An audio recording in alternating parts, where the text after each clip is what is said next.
Hello, this is Herman Osterwijk with OTech, and in this presentation we're going to talk about troubleshooting DICOM connections. Now, there are two kind of connectivity issues that you can expect when trying to connect a DICOM device, and it can be a new modality such as to a PACS or to the modality worklist provider. Anyway, so there are two kind of connectivity issues. Number one will be the addressing issues. That means that we cannot connect because there's a problem with the IP address, port number, or whatever it is.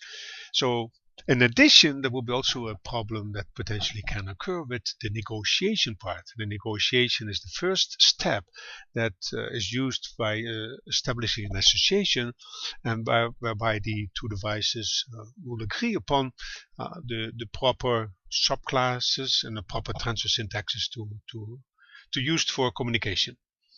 So we'll discuss a little bit the tools that we can recommend to do this troubleshooting and visualization, and particularly some simulators. And then we will discuss how we can potentially resolve the issues and also talk about some additional resources. So let's first talk a little bit about some of the addressing issues. Now, the first addressing issue that is relatively common is not having the correct IP address. So when you want to set up a new connection, you want to make sure that the IP address of your destination matches the one that you have configured at your source. The second issue with the IP addressing will be if the net mask or the domain is not correctly configured.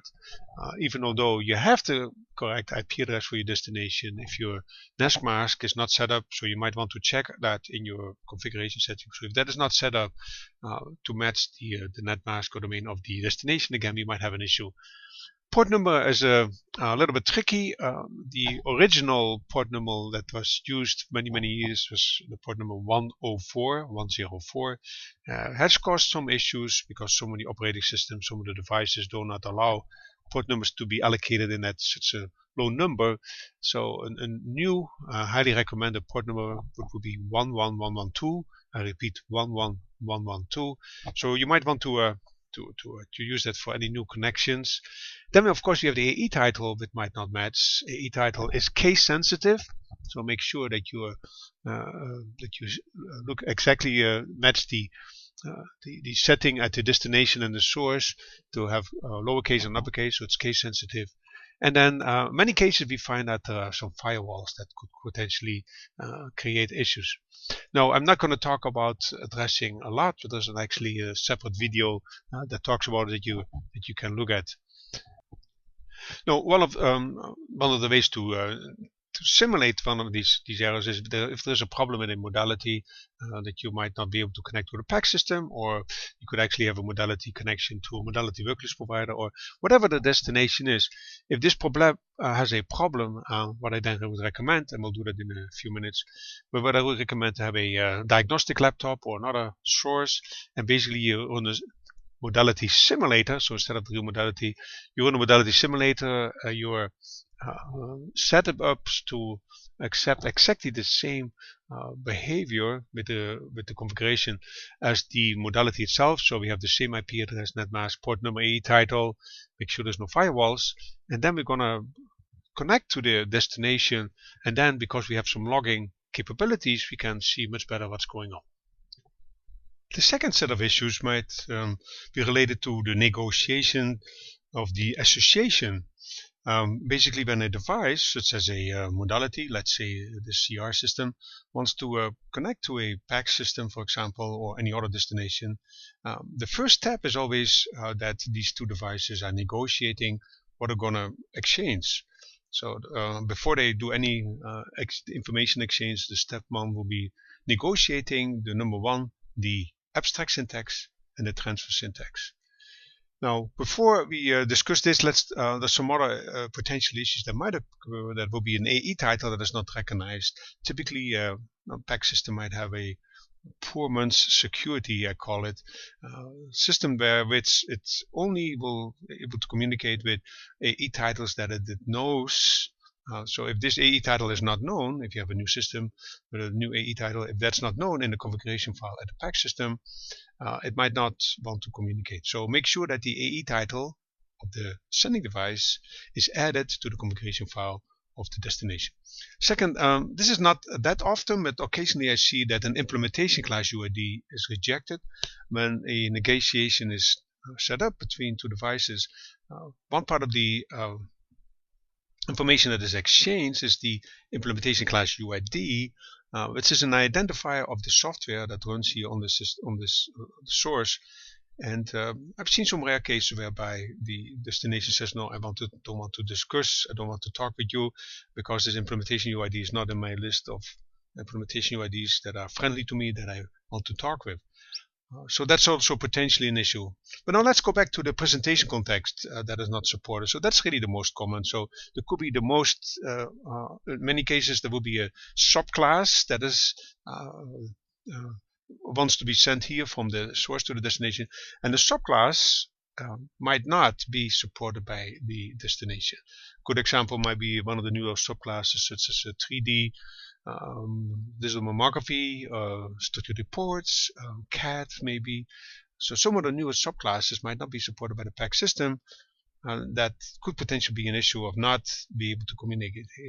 Another potential issue will be the transfer syntax. Imagine this system supports maybe a wavelet, for example, new wavelet transfer syntax, new wavelet compression. So this device might then want to propose this particular transfer syntax to the PACS system, and the PACS system might also see that as a reason to reject the association negotiation.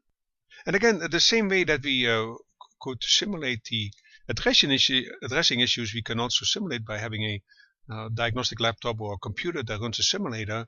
So we can again adapt the behavior and the properties of this modality that potentially might have a problem by giving it the same AE title and also proposing the same presentation context to the PACS as this would have proposed. So for example, if we take the same subclass and the same transfer syntaxes, and then we try to communicate and we do some troubleshooting. For example, if there are multiple transfer syntax or multiple subclasses, the log files will tell you exactly what is accepted and what is not. So with regard to troubleshooting the addressing, the first thing we want to do is making sure that we have configured the IP address correctly. And that's simple to do. We can just go to the MS-DOS CMD command window, and basically we ping the IP address of the destination. In this case, I set up in PACS system, and it actually has a IP address of 195. And if that indeed was correct, then we see a successful reply back. If not, for example, if I thought it would be not 194, you would see back an error coming. See, reply host unreachable. So that's a very simple first test. We first always want to do the ping of the destination. The second thing we want to do is use a DICOM echo. We call it also DICOM verification. And so to do that, we use the OTDICE simulator, which we can set up to do an echo to this particular destination. So when we send up an echo, again, we see that the association is requested, accepted. We get a successfully echo back, and everything is okay. Now, if the AE title was not correctly configured, we will see an error coming back. And to diagnose that even better, we use Wireshark, which is a DICOM sniffer. And again, to find out exactly how to use it and set it up, you can look at the other OTech YouTube channel presentation where we talk about how to use the DICOM sniffer. But for our particular demonstration, we just go do capture interfaces, and we start the capture, and now the information that we're going to send back and forth is being captured automatically at this particular screen. In order to show what happens when the AE title is not correctly configured, we can actually simulate that by using our modality simulator, and we could configure the destination, in this case the PACS, and we could potentially give it a different AE title, and it was incorrect. So after we do that, if we now would send a echo to this particular AE title, right? We do echo and we do send, then we would see that the association cannot be established. If we now look at the sniffer information, so we use the DICOM sniffer, we can see that the association would be requested, and then the response will be reject of the association. And you see then, if you open this information, right, this is the second window that gives all the details about the communication. We can see that the call AE title is not recognized. So by using a sniffer, we can see exactly what's going on. So now we can go back and for figure nodes, and we change the AE title to the correct value. So in this case it will be EE. It's the PACS system that we're going to use for that. So now when we do the echo, and now we can say send, and now we see that we successfully completed. So by using Sniffer, we can see we can identify the AE title not being correctly configured. So now we want to see what the behavior is when the port number is not correctly configured. So the port number, actually what I did, I configured the port number instead of being 11112 to 11113. This is incorrect. And basically, if I now do a verification to this particular destination, and when I do my send, it says I cannot establish my communication. Now when I look at the sniffer and I do a stop, this is the following what I see. I see a triple synchronization, SYN-ACK communication that goes back and forth. So this is a typical example where the port number is not correct, where we see synchronization not taking place, and obviously there's actually no DICOM communication at all, because we are unable to talk to the right port, so we are unable to talk to the DICOM application. So now we want to see what happens if we have a mismatch of the subclass. So for this particular example, we're going to select another archive, which is actually called Conquest. And what we're trying to do is we're going to try to send certain information, and the information will be a CT image and a structured report that contains the dose information. So what we did, actually, we selected a dose structured report, dose SR right here, and a CT image as part of a send list details. And now when we try to send that to our destination, right, we do store SCU send, and basically it says no valid presentation context. I need to send this particular file, and it is true, actually not true for the CT image. So basically what we see, there is a CT image is being sent, but not the structured report. But the kind of information that you get back is when you look at this sniffer again, we'll see, first of all, we need to do a stop of the sniffer information. We can say I want to filter only on the DICOM, and we see that there is a association except for the CT image, and we do C-store for that. So what we see in this particular negotiation is that there were two different presentation contexts. The first one was number 1. And for the first one, we get an abstract syntax unsupported. This is the X-ray radiation dose SR. And the second one, presentation context number 3, the CT image storage, which is actually accepted. So it's not uncommon to get a problem when certain subclasses, such as in this case the new structured report for dose reporting, we see that it's not uncommon that might be rejected. And to be able to visualize that, we can simply use a sniffer, and we can see exactly the information that comes back.